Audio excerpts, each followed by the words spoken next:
वाह मक्खनलाल जी वाह। अबे ओ मक्खनलाल, आइए क्रांतिकारी जी, आइए आइए आइए, बैठिए बैठिए। देख बे मक्खनलाल केसरी, मेरी बात सुन गौर से, वरना जिंदगी भर के लिए तुझे यहीं बिठा दूंगा, समझा? पहले ये तो बताइए कि इतनी रात के अंधेरे में आना कैसे हुआ? तुझ जैसे काले दिल वालों से रात के अंधेरे में मिलने में ही फायदा है। ये बता, तूने गरीबों को जमीन के पट्टे दे दिए? दे दिए। मैं तेरे इन कुत्तों की बात नहीं कर रहा हूं, इन गरीब मजदूरों किसानों की बात कर रहा हूं जो जमीन का असली हकदार है। बोल। अरे इनका नाम तो पट्टे की लिस्ट में था ही नहीं। देखो जी मक्खनलाल केसरी साहब, जब इनका नाम आपकी वोटर्स लिस्ट में नहीं है तो पट्टे के लिस्ट में कैसे होगा? बोलो। अबे तू चाहता क्या है? बैठ जा कुत्ते। मेरा मतलब है कि तुम चाहते क्या हो भैया? मैं चाहता हूं कि इन गरीबों मजदूरों और किसानों को उनका हक मिले। हक। तुम साला नेता लोग चुनाव के वक्त बड़े बड़े वायदे करता है, तुम गरीबों को फुसलाता है, बहकावे देता है कि चुनाव जीतने के बाद उन्हें मकान दिलवाओगे, जमीनें दिलवाओगे, और चुनाव जीतने के बाद सारे वायदे सारा नेता लोग साला झुठला देता है। चुनाव फिर से आते हैं और कुछ वायदे जरूर पूरे किए जाते हैं, लेकिन उनका फायदा इन गरीब किसानों को नहीं होता, इन गरीबों को नहीं होता। उसका फायदा होता है तुम्हारे अपने गुंडों को, मसलमैन को, तुम्हारे अपने गुर्गों को, तुम्हारे अपने जैसों को। देख बे मक्खनलाल केसरी, मैं तुझे आखिरी चेतावनी दे रहा हूं। 24 घंटे के अंदर इन गरीब मजदूरों को, इन किसानों को इनका हक नहीं मिला, उन्हें तूने जमीन नहीं दी, तो अगली सुबह तुझे देखने को नसीब नहीं होगी। केसरी की औलाद, जानता है ना मेरा नाम? क्रांति कुमार। हाँ बेटा, केसरी, क्रांति।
तुमने मुझे बचाया।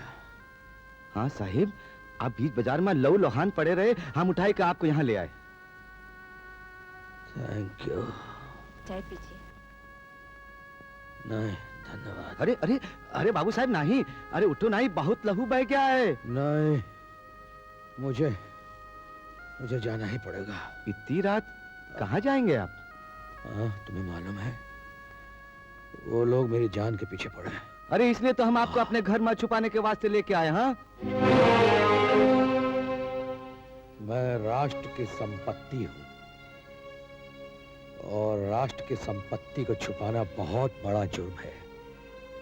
तुम्हें मालूम है वो लोग न तुम्हें छोड़ेंगे ना मुझे, और मैं नहीं चाहता कि मेरी वजह से तुम पर कोई मुसीबत आए। हाँ, अरे काहे के वास्ते इन बड़े लोगन के साथ टक्कर लेत हो, झगड़ा करत हो? इनसे दूर रहो, भलाई इसी में है। देखो भाई, बड़े लोगों से बड़े लोग तो टकराएंगे नहीं, और छोटे लोगों में इतनी हिम्मत नहीं कि उनका मुकाबला कर सके। तो फिर कौन टक्कर लेगा उनसे? किसी को तो अत्याचार के खिलाफ आवाज उठानी पड़ेगी, भ्रष्टाचार के खिलाफ मुंह खोलना पड़ेगा, किसी न किसी को तो ये घाव या जख्म खाने पड़ेंगे मेरे भाई। सो तो ठीक है साहिब, लेकिन आप तो अकेले हैं, और अकेला चना भार थोड़ी फोड़ सकता है। क्यों नहीं फोड़ सकता? जरूर फोड़ सकता है भाई। नेताजी सुभाष चंद्र बोस भी तो अकेले थे, शहीद भगत सिंह भी अकेला था, चंद्रशेखर आजाद, उधम सिंह, खुदीराम बोस, ये सब अकेले थे, लेकिन इन्होंने ब्रिटिश साम्राज्य की जड़ हिला कर रख दी। लेकिन वो लोग तो बहुत बड़े क्रांतिकारी थे, मशहूर नेता थे। वो लोग आज मशहूर हैं, लेकिन जब उन लोगों ने अन्याय के खिलाफ जंग छेड़ी तो वो भी अकेले थे। मैं अकेला हूं तो क्या हुआ? जुल्म और अन्याय के खिलाफ पहले हमेशा एक ही आवाज उठती है, एक ही हाथ उठता है, और फिर धीरे धीरे सरफरोशों का कारवां तैयार हो जाता है। बाबू साहिब, अगर वो लोग आपको नौकरी दे रहे हैं तो आती लक्ष्मी को काहे को ठुकराते हो? वो लोग मेरी डिग्रियां या मेरी काबिलियत देखकर मुझे नौकरी नहीं दे रहे हैं, वो लोग मुझसे डरते हैं, इसीलिए मुझे खरीद कर मेरा मुंह बंद कर देना चाहते हैं। मुझे राजधानी इसलिए भेजना चाह रहे हैं क्योंकि वो जानते हैं अगर मैं यहाँ रहा तो उनकी काली करतूतों का भांडा फोड़ दूंगा। क्रांति कुमार जी, वो एक दिन आपको जान से मार डालेंगे। मैं मौत से नहीं डरता भाई, मैं मौत से नहीं डरता। वो लोग मुझे तो मार सकते हैं, लेकिन मेरी आवाज को नहीं कुचल सकते। मेरी आवाज करोड़ों मजलूमों की आवाज बनकर उन जालिमों के कानों से टकराएगी।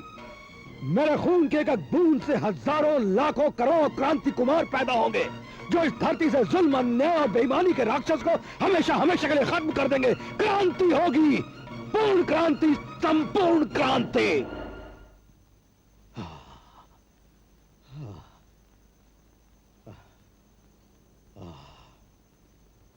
भाई, फिर भी तुम्हारी मदद के लिए बहुत बहुत शुक्रिया। जय हिंद।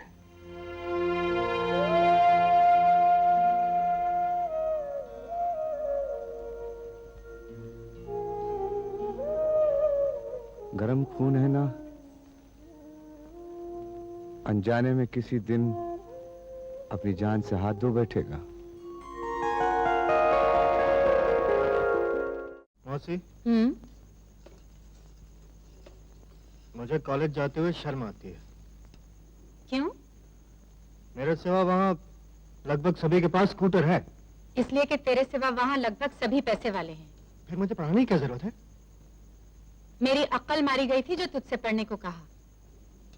मालूम है स्कूटर के कितने पैसे लगते हैं? ये नहीं देखता कि तेरे बापू किस तरह चौखट चौखट पर माथा टेक कर 2 वक्त की रोटी लाते हैं, और तुझे नवाबी सूझी है। हाँ, पढ़ने को किताबें चाहिए होती तो खरीद देती, पहनने को कपड़ा चाहिए होता तो ला देती, लेकिन दोबारा फजूल खर्ची के लिए पैसे मांगे तो मुझसे बुरा कोई नहीं होगा। मैंने तुम्हारी कोख से जन्म नहीं लिया, इसीलिए ऐसी बातें करी हो ना। आकर होना सौतेली माँ। अरे क्या कहा? इसे सौतेली कहा? अरे हरामखोर, अगर ये सौतेला व्यवहार कर रही होती ना तो इस वक्त तू ये कर रहा होता। ये पतलून और ये बुशर्ट पहनकर दिमाग खराब हो गया है। हाँ, अरे ये सौतेली है ना, इसीलिए कहते रही कि मेरा बेटा बहुत बड़ा आदमी बनेगा, अरे कलेक्टर बनेगा। हाँ, और तुझे सौतेला कहता है? अरे तेरी माँ मरने के बाद हमने दूसरी शादी नहीं की। हमने ही सोचा अरे पता नहीं कि दूसरी माँ आएगी, बच्चों को प्यार करेगी कि नहीं, लेकिन ये अपनी बड़ी बहन की खातिर, तुम लोगन की खातिर, तुम लोगन के प्यार की खातिर हमारे साथ शादी की। हमारे वास्ते हमारे साथ शादी नहीं की, तुम लोगन की खातिर, तुम लोगन के प्यार की खातिर। और तू इसे सौतेला कहत रहा? हाँ, चल चल, पाँव पकड़ के माफी मांग।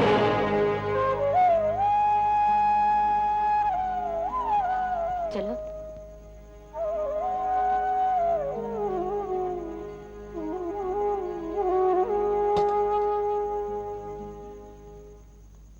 सुषमा जी, ओ सुषमा जी।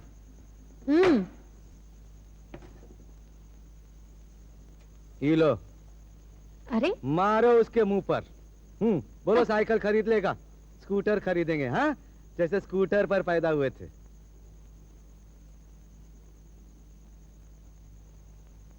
बीड़ी के वास्ते।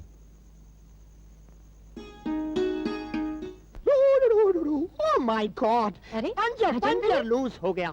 3rd क्लास बस एंड 4th क्लास रोड। आओ भजन भैया, आओ राजीव भाभी। Oh कैसे हो? my God! My name no भजन भैया भजन लाल, बीजों लाल और ये राजी नहीं रोजी। अच्छा अच्छा, बैठो, आओ।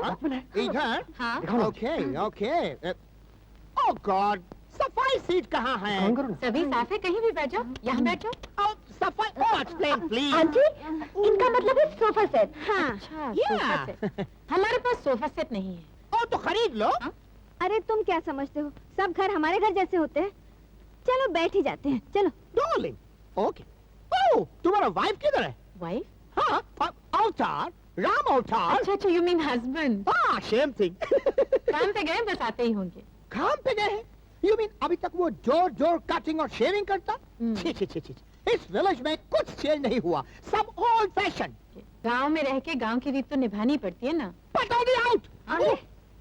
अरे हम ना 5 स्टार होटल में 5 स्टोरी सैलून खोलने वाले हैं। 5 स्टोरी सैलून? हाँ। अच्छा अच्छा, 5 स्टार सैलून। Same thing.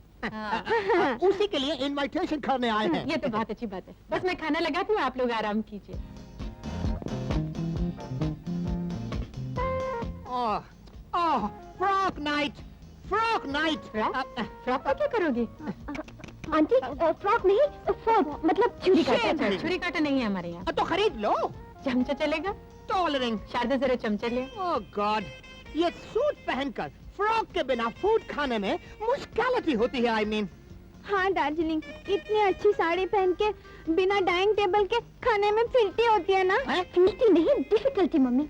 हाँ जो भी है, होती तो है ना। Same thing. चमचा। हाँ। ओह डार्लिंग। Adjust adjust. गॉड, डिफिकल्टिंग। राजी भाभी, आपकी बेटी तो सचमुच फूल की तरह सुंदर हो गई है। मैं भी तो फूल की तरह ब्यूटीफुल हूँ, तभी तो मेरी बेटी इतनी ब्यूटीफुल है। मम्मी ब्यूटीफुल नहीं, ब्यूटीफुल। ठीक है, तू कॉलेज में पढ़ती है, मैं थोड़ी कॉलेज में गई हूँ। हमारा नंदू भी तो कॉलेज में पढ़ता है। बस अब की बार इनका रिश्ता पक्का कर दो। What? सिस्टर, अब हम हजाम नहीं रहे, हेयर ड्रेसर हो गए, हेयर ड्रेसर। हम किधर से किधर पहुंच गए और तुम भूल जाओ। Darling soup good. ए भजन लाल तू, अबे चिड़ी के कब आया? No! नाव तो हम दोनों हैं ही, मगर तू आया कब? अंग्रेजी में नाव का मतलब है अब, अभी अभी आए हैं। ओह, मगर ये का हुलिया बना रखा है? हाँ, ये ब्लाउज पहन रखा है, गले में लंगोटी लगा रखी है, तू तो बिल्कुल सर्कस का वो लगे। दूंगी एक। इन लोगों ने शहर में बहुत बड़ी नाई की दुकान खोली है। Oh, no दुकान, no sister, 5 star Ceylon. अरे 5 chairs, 5 girls, 5 boys, 5 rupees shaving, 50 rupees shaving cutting, 5 lakh खर्चा, दुकान।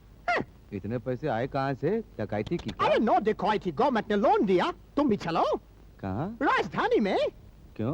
अरे तुमको भी 3 स्टार सैलून खुलवा देंगे, काय को? हमारा जैसा बड़ा आदमी बनने के लिए। कौन? तुम। हम? हाँ। कमालपुर छोड़ के?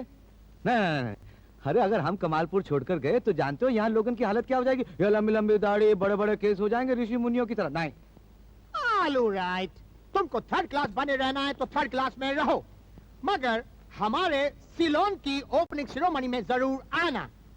कितने दिन लगेंगे? 3 days, only 3 days, 3 3 दिन? Yes. यानी कि 30 हजामत 30 दाढ़ी? ना, सुषमा खाना लगाओ। Old fashion.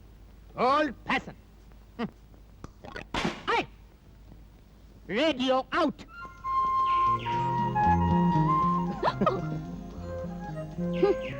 कितनी देर से तुम्हारा इंतजार कर रही हूँ मैं। अच्छा, और जो मैं यहाँ 4 दिन से तपस्या कर रहा हूँ उसका क्या? आ जाऊंगी, कल आऊंगी और देवी जी का पता ही नहीं। अच्छा जी, तुम क्या समझते हो, जब तुम बुलाओगे मैं भागी चली आऊंगी, जैसे मुझे कुछ और काम ही नहीं है। अच्छा, तो तुम्हें क्या लगता है मुझे सिर्फ यही काम है? और नहीं तो क्या, तभी तो तुम सुबह आँख खुलते ही इस पेड़ के नीचे धूनी रमा लेते हो। मुझे तो डर है तुम कहीं सचमुच जोगी न बन जाओ। क्या? अरे छोड़ो, कोई देख लेगा। कौन? क्या सारा गांव जानता है? हमार बिटिया ऐसी नहीं है हजूर। क्या मेरा बेटा ऐसा है?